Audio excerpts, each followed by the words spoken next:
ಅಧಿಕಾರಿಗಳು DC ಅವ್ರ ನೇತೃತ್ವದಲ್ಲಿ ಒಂದು ಪ್ರಿಪರೇಷನ್ ಮಾಡಿದ್ದಾರೆ, ಸಭೆ ಆಗಿದೆ.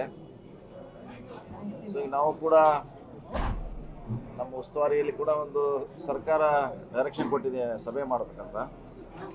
ಸೊ ಅದು ಮಾಡಿದ್ದೀವಿ. ಸೊ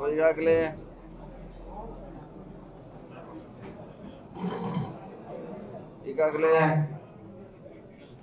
ನಮ್ಮ ಸಮ್ಮುಖದಲ್ಲಿ ಭಾಳಷ್ಟು ವಿಚಾರಗಳು ಚರ್ಚೆ ಮಾಡಿದ್ದೀವಿ. ಅಂತ ಆತಂಕ ಪಡುವಂಥ ಸಮಸ್ಯೆ ಏನಿಲ್ಲ ನಮ್ಮ ಜಿಲ್ಲೆಯಲ್ಲಿ.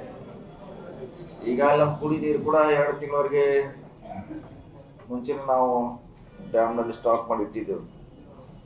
ಮತ್ತು ಇವತ್ತಿಂದ ನೀರು ಬರಲಿಕ್ಕೆ ಡ್ಯಾಮ್ಗೆ ಪ್ರಾರಂಭ ಆಗಿದೆ. ಸೊ ನಾಳೆ ಇನ್ನೂ ಹೆಚ್ಚಾಗ್ಬೋದು, ನಾಳೆ ಇನ್ನೂ ಹೆಚ್ಚಾಗ್ಬೋದು. ಬಹುಶಃ ನಮ್ಗೆ ಏನು ಆತಂಕ ಇತ್ತು, ಮಳೆ ಆಗ್ತಿಲ್ಲ, ನೀರು ಬರ್ತಾರ ಡ್ಯಾಮ್ಗೆ ಅಂತ, ಅದು ಇವತ್ತಿಂದ ನಮ್ಮನ್ನೆಲ್ಲ ಆ ಒಂದು ಭಯದಿಂದ ಮುಕ್ತ ಮಾಡಿದೆ. ಬಹುಶಃ ಒಂದು ವಾರ ಮಳೆ ಆದರೂ ಕೂಡ ಒಂದು 4-5 ತಿಂಗಳಿಗೆ ಬೇಕಾಗುವಷ್ಟು ನೀರು ಸಂಗ್ರಹಣೆ ಆಗುತ್ತೆ, 5 ಡೇಸ್. ಸೊ ಹೆಚ್ಚಾದರೆ ಅದು ಆಟೋಮೆಟಿಕ್ ಆಗಿ ನಮ್ಗೆ ಅನುಕೂಲ ಆಗಿದೆ. ಈಗಂತೂ ಸದ್ಯಕ್ಕಂತೂ ನಾವು ಆತಂಕ ಪಡ್ತಾ ಇದೀವಿ, ಮಳೆ ಆಗದಿದ್ರೆ ಹೆಂಗೆ ಅಂತ. ದೂರ ಆಗಿದೆ. ಮತ್ತು ನಿನ್ನೆ ಇವತ್ತಿಂದ 3 ದಿವಸದ ಮಳೆ ಚೆನ್ನಾಗಿ ಆಗ್ತದೆ. ಇನ್ನೂ 3-4 ದಿವಸ ಮಳೆ ಆಗುವಂತ ಒಂದು ನಿರೀಕ್ಷೆ ಇದೆ.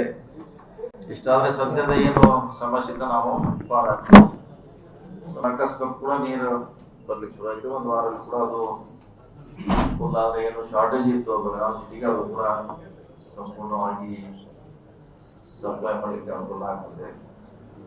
ಕೃಷ್ಣಾ ಇರ್ಬೋದು, ಎರಡಕೈಸಿ, ಮಲಪ್ರಭಾ, ಘಟಪ್ರಭಾ, ಮಾರ್ಕಂಡೆ 5 ನದಿಗೆ ನಾವು ಏನು ನಿರೀಕ್ಷೆ ಮಾಡಿದ ನೀರಿಗೆ ಬರ್ತಾ ಇದೆ. ನಾಳೆ ಕೂಡ ಇನ್ನು ಹೆಚ್ಚಾಗುವ ನಿರೀಕ್ಷೆ ಇದೆ. ನ್ಯೂಸ್ ಫಸ್ಟ್ ನಿರ್ಭೀತಿಯಿಂದ ನಿಮ್ಮ ಪರವಾಗಿ.